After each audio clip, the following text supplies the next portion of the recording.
salam hari Jumat. Hari ini hari yang berkah semestinya, 16 Agustus, yang dimana besoknya hari paling dinantikan seluruh warga Indonesia, 17 Agustus 2024, hari kemerdekaan HUT RI ke-79 yang bakal disambut di IKN, insyaallah. Semoga lancar urusannya. Yang pastinya doa-doa yang terbaik dan juga apa yang didoakan, apa yang diharapkan untuk tahun baru ini semoga lancar. Amin ya rabbal alamin.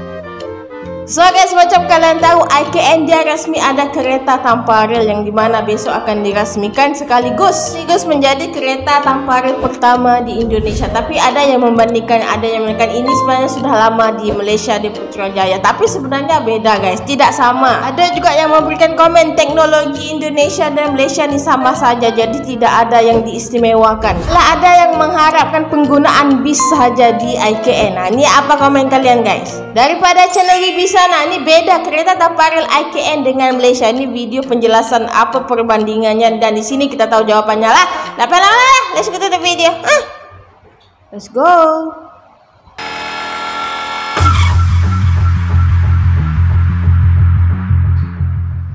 Hai semuanya, selamat datang kembali di channel ini. Kali ini kita bakal ngobrolin sesuatu yang lagi hot banget nih di dunia transportasi, khususnya tentang uji coba Autonomous Rapid Transit atau ART yang lagi happening di Malaysia dan di Indonesia. Nggak cuma ngobrolin teknologi doang, tapi kita juga akan bahas apa sih perbedaan ART dari kedua negara ini. Padahal mereka dikembangkan oleh negara yang sama, bahkan perusahaan yang sama. Dan kenapa kita harus bangga dengan perkembangan di Indonesia? Yuk, tanpa banyak basa-basi, langsung saja kita mulai. Ini perbedaannya ya. Jadi gini, akhir 2023 kemarin, Malaysia sudah mulai uji coba ART di Sarawak selama 3 bulan. Ini pertama kalinya loh, kendaraan ART diluncurkan di Malaysia. Ya kalau salah silakan koreksi di bawah. Nggak cuma di Sarawak, Putrajaya pun juga ikut-ikutan dengan 2 rute uji coba. Rute pertama yaitu dimulai dari Putrajaya Sentral ke Lingkar Gemilang sebelum kembali ke stasiun kereta.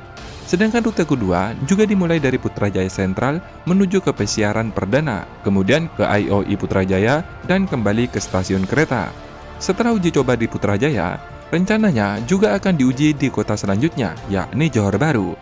Yang bikin menarik geng, ART di Malaysia ini memakai tenaga hidrogen. Bayangin aja, sekali isi ulang bisa menempuh jarak hingga 300 km lebih. Hal ini karena ART yang ada di Malaysia dilengkapi dengan penyimpanan hidrogen dengan tekanan 700 bar. Dan yang paling penting, emisi nol alias ramah lingkungan banget. Keuntungan ART yang menggunakan hidrogen antara lain, waktu pengisian bahan bakar lebih singkat, jangkauan perjalanan yang lebih jauh, dan emisi nol karbon. Selain itu, kereta ini dilengkapi dengan WiFi berkecepatan tinggi dan GPS untuk pelacakan langsung. Untuk fitur tambahannya, ART ini juga dilengkapi dengan aplikasi yang menyediakan diagnostik langsung mengenai tingkat bahan bakar, kecepatan, dan pemberitahuan sistem vital yang dapat dipantau dari jarak jauh. Namun pada dasarnya, kereta ini juga dirancang untuk sepenuhnya bisa diubah menjadi daya pengisian listrik jika diperlukan. Namun ya pasti perlu biaya tambahan yang tidak sedikit bro. Nah sekarang kita geser ke Indonesia. 11 Agustus 2024, Indonesia juga gak mau kalah nih. Kita juga mulai uji coba ART di IKN. Tapi guys, ini menurutku Malaysia hanya konsumen dan Indonesia dia konsumen beserta dengan pengembangan. Rencananya ini disiapkan untuk menyambut hari kemerdekaan ke-79 pada 17 Agustus 2024. ART di IKN ini berfungsi sebagai kendaraan pengumpan atau kendaraan feeder. Tapi bedanya, ART di Indonesia ini memakai tenaga baterai lithium tinatat yang mempunyai kapasitas hingga 600 kWh. Sedangkan pengisian daya maksimum ART mencapai 1000 ampere. Dengan pengisian daya selama 10 menit, kereta otonom buatan CRRC disebut dapat menempuh jarak mencapai hingga 25 km dengan kecepatan maksimum hingga 70 km per jam. Karena jarak tempuh yang relatif pendek daripada yang bertenaga hidrogen, maka sistem yang dipakai, setiap stasiun pemberhentian nantinya akan dibangun sebuah sistem yang dapat mengisi daya secara otomatis.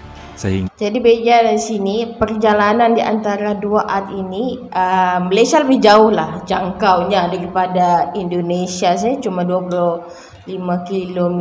Tidak mengganggu operasi kereta.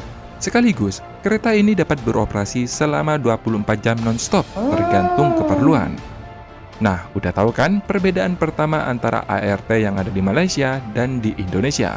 Kalau masih penasaran apa perbedaan lainnya antara ART yang ada di Malaysia dan di Indonesia, ini jawaban berikutnya, geng. Selain perbedaan sumber energi, ART yang ada di Malaysia sudah resmi masuk dalam pengadaan kontrak pemerintah setempat. Dalam proposal Kuching Urban Transportation System, terdapat rencana tahap 1 yang melibatkan rute ART sepanjang kurang lebih 69,9 km yang terdiri dari 3 jalur dan 30 stasiun di wilayah setempat. Untuk info lebih lanjut, kalian dapat mengetahui informasi ini di situs web resmi Metro Sarawak. Di situ lengkap semuanya, kalian bisa lihat sendiri. Sementara ART yang ada di IKN masih tahap uji coba dan sifatnya pinjaman, alias belum resmi masuk dalam pengadaan sistem urban rail yang ada di IKN. Jadi ini cuma di testing saja guys ya untuk di IKN, dan kalau mesti persetujui, iya, kalau tidak ya dipulangkan ke pihak asal. Dalam proses pengadaan kereta kemarin, ART ini menggunakan layanan impor sementara Atakarnet, di mana fasilitas ini dapat pembebasan bea masuk dan pajak selama barang tersebut diekspor kembali dalam jangka waktu maksimal 1 tahun. Artinya, ART kemarin masih pinjem dan bebas bea masuk serta pajak selama barang tersebut dikembalikan kurang dari jangka waktu 1 tahun.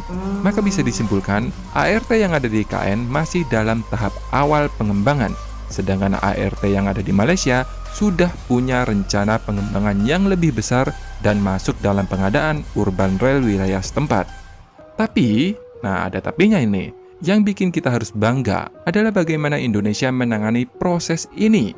Kalau di Malaysia, diimpor dan dipakai gitu aja. Nah, di Indonesia beda.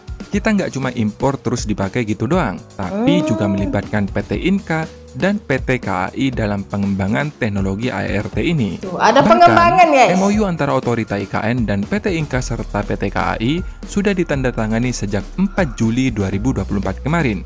Dalam acara tersebut, Eksekutif Vice President PT KAI dan Direktur Pengembangan PT Inka menyampaikan keinginannya untuk berkolaborasi dalam mendukung kemajuan teknologi dan pembangunan IKN Nusantara.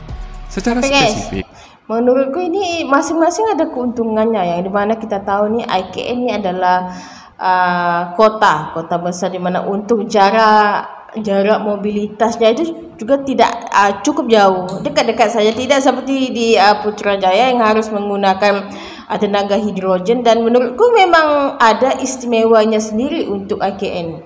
Direktur PT Inka mengatakan, dalam mengadopsi teknologi dan pengembangan kapasitas untuk produksi memang masih perlu belajar, perlu adanya mitra dalam mengadopsi teknologi kereta yang berbasis tanpa rel.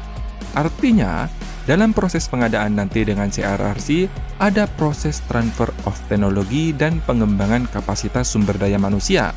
Bahkan, pihak Indonesia telah menyiapkan tim teknis yang berisikan perwakilan perusahaan lokal alias PT Inka. Maka dari itu, untuk meningkatkan kemampuan nasional saat melakukan uji coba POC atau Proof of Concept kereta otonom di IKN, pihak OIKN mengundang PT Inka dan PT KAI untuk berpartisipasi, geng. Langkah ini adalah bagian dari upaya transfer of teknologi yang harapannya nanti kita bisa punya ART buatan Indonesia sendiri. Ya mungkin masih belum 100% lokal, tapi target 60% seperti LRT yang ada di Jabodebek itu sudah langkah yang besar guys. Jadi kalau cuma dibilang omong-omong doang atau mimpi segala macam, udah deh, tinggal suruh lihat saja hasilnya tuh, LRT hasil transfer of teknologi dari Cina. Jangan salah loh, LRT yang ada di Jabodebek itu adalah hasil transfer. Kalau kita tengok pergerakan Indonesia ini, teknologi Indonesia yang akan datang aku rasa lebih bervariasi dengan mandiri sebenarnya. Of teknologi dari Cina.